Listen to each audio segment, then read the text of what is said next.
সূরা আল বাকারার এক জায়গায় বললেন শাহরু রামাদানাল্লাযী উনজিলা ফীহিল কুরআন। এই তো সামনে রমাদান মাস আসতেছে, আল্লাহ বললেন রমজান মাস নামক মাসে আমি কোরআন নাজিল করে দিয়েছি। আর কি জন্য নাজিল করলাম? আল্লাহ বললেন হুদাল লিন্নাস, সমগ্র মানুষের হেদায়েতের জন্য। আল্লাহ তাআলা অন্য আয়াতে বলছেন কিতাবুন আনজালনাহু ইলাইকা লিতুখরিজান নাসা মিনাজ যুলুমাতি ইলান নূর।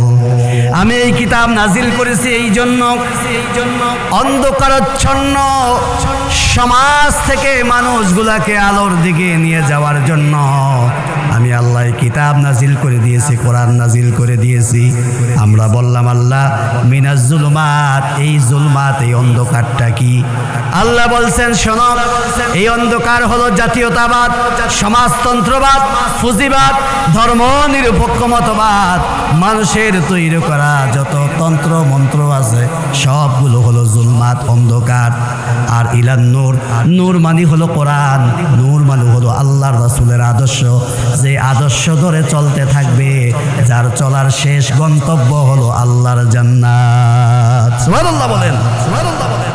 এই জন্য আল্লাহর হাবিব বলেন ক্বালা মান সাদাকা বিহি ওয়া মান আমিলা বিহি উজরা ওয়া মান হাকামা বিহি আদালা ওয়া মান দাআ ইলাইহি হুদিয়া ইলা সিরাতিন মুস্তাকিম।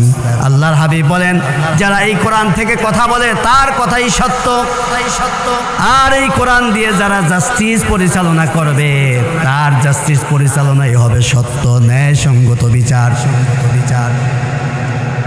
আর এই কোরআন দিয়ে যারা আমল করবে তার আমলের প্রতিদান আল্লাহ তাআলা পরজগতে তাকে পাই পাই করে দিয়ে দিবেন।